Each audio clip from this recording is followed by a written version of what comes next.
Hello, আসসালামু আলাইকুম ওয়া রাহমাতুল্লাহি ওয়া বারাকাতু। আমি বেগম খালেদা জিয়া বলতেছি। কে বলতেছেন?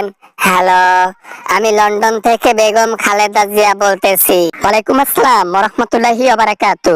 আমি শেখ হাসিনা বলতেছি দিল্লি থেকে। মোদির ওয়াইফ বলতেছিলাম।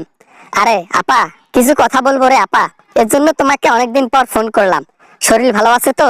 মধুর কথা বলিয়া বলিয়া জীবনটা করে ফেলেছো আমার ধ্বংস। মধুর কথা বলিয়া বলিয়া জীবনটা করে ফেলেছো আমার ধ্বংস।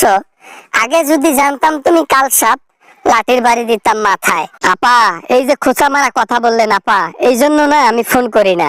ভাবলাম যে একটু সমঝোতার মধ্যে আমরা আসলে বুক মিলিয়ে হাতে হাত রেখে আবার দেশ শাসন করি, এইটার প্রস্তাব নিয়ে আসলাম। আর আপনি, আমি কি, হ্যাঁ আমি কি, আমার সাথে মিল ধরাইয়া তুমি নির্বাচন করলা একটা সময়, আবার আমারই পিছনে বাস দিলা।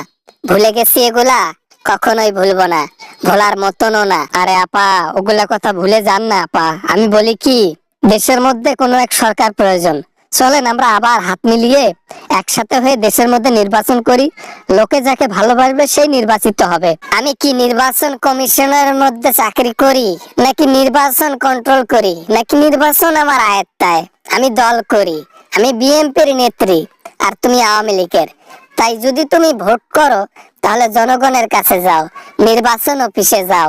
এখানে আসছো কেন? আসলাম আর কি আপনার কাছে, আপনার হাত পা ধরতে। যে আপা, পুরোনো দিনের কথা ভুলে গিয়ে যদি একটু ক্ষমা করে দিয়ে যদি একটু আমার জন্য হেল্প করতেন, বাংলাদেশের জনগণকে শান্ত করার জন্য, আমার জন্য ভালো হইতো। সেই জনগণ তোমাকে কখনো ভুলবে না, যে জনগণের বুক খালি হয়েছে, যে মায়ের বুক খালি হয়েছে, যে জনগণের ভাই মারা গেছে, যে জনগণের বোন মারা গেছে, হাজার হাজার মানুষকে হত্যা করে দেশের বাইরে গেলা। সেই মানুষ তুমি আবার জনগণের কাছে যাবা ক্ষমা চাইতে, আর জনগণ তোমাকে ক্ষমা করবে? এটা তুমি কেমনে ভাবো? হ্যাঁ হাসিনা, কেমনে ভাবো? কখনোই না, কখনোই না। আপা, দিল্লিতে আর কতদিন থাকবো? আমার মতো স্বৈরাচারী করে দিল্লির মধ্যে শাসন করতেছে মোদি, পুরো ইন্ডিয়াকে শাসন করতেছে। এর কাছেও বেশি দিন থাকতে পারবো না। ওই বাংলাদেশে আমাকে যাইতেই হবে। আমি নিরাপরাধ ছিলাম, আমার কি দোষ ছিল? আমাকে ধরে জেলের মধ্যে ঢোকানো হলো, আমাকে অনেক ভাবে শাস্তি দেওয়া হলো। এগুলা কি আমি ভুলে যাব?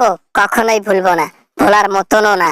না মানে আর কি আপা, মানে ওই আর কি, আপনি হয়তো বা ভুলে গেছেন যে এগুলা আমি আপনার সাথে করেছি। যাই হোক, হাতে আর বুকে বুক মিলিয়ে যদি দেশটা আবার নতুন করে গড়ি, এই আর কি ভালো হইতো। এইসব আজে বাজে চিন্তা করিয়া আর কোনো লাভ হবে না। দেশকে ধ্বংস করিয়া, উন্নয়নের নামে চুরি করিয়া নিজের পকেট পুড়েছো তুমি। দেশের মানুষকে হত্যা করে দেশ থেকে ছাড়লা তুমি, আর সেই জনগণ তোমাকে ক্ষমা করবে? কখনোই না। বিএনপি যদি সাপোর্ট করে আমাকে, তাহলে দেশের মধ্যে ঢুকে নির্বাচন করতে পারি। দিল্লি থেকে বাংলাদেশে গিয়ে আবার নির্বাচন করে সাধারণভাবে বেঁচে থাকতে পারি। এবার চুরি নয়, এবার হিংসা নয়, দেশকে আগানোর জন্য যা করা লাগে করব। এগুলা আমাকে বলে কোনো লাভ হবে? তুমি বাংলাদেশে যাও, বাংলাদেশের জনগণের কাছে গিয়ে এগুলা বলো। তাদের হাত পা ধরে যদি তারা রাজি হয়, তাদের কাছে গিয়ে মারো। আমার এখানে কি? আমার প্রতিশোধ আমি নেব যদি ক্ষমতায় যাই, ইনশাল্লাহ। এটার কোনো মাফ নাই। বুঝছি আপা, বুঝছি। আপনি আর গলবেন না। লোহা গলে পানি হবে, পানি গলে লোহা হবে। আপনি গলবেন না, বুঝতে পেরেছি। অন্যায় কাজ করে ফেলেছি, আর তার খিসারত আজকে দিচ্ছি। একদিন আমাকে যে দিতেই হবে। অন্যায় কাজ করে, মানুষের টাকা চুরি করে নিজের পকেট পুড়েছো, উন্নয়নের নামে চুরি করে দেশ থেকে পালিয়ে গিয়েছো, দেশের মানুষের প্রাণ নিয়ে পালিয়ে গেছো। সেই দেশে আবার ফিরে এসে মাপ চাবা? জনগণ মানবে না, উল্টা পাশে লটকাই দিবে, বোঝো নাই? আসসালামু আলাইকুম বন্ধুরা, আশা করি ভিডিওটা ভালো লেগেছে এন্ড অনেক এনজয় করেছেন। যদি ভিডিওটা ভালো লাগে অবশ্যই একটা লাইক করবেন।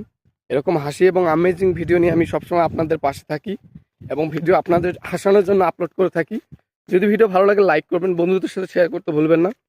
দেখা হবে এরকম আমেজিং কোনো ভিডিওতে আবারও আপনাদের সঙ্গে। সবাই ভালো থাকবেন, সবাই সুস্থ থাকবেন। খোদা হাফেজ।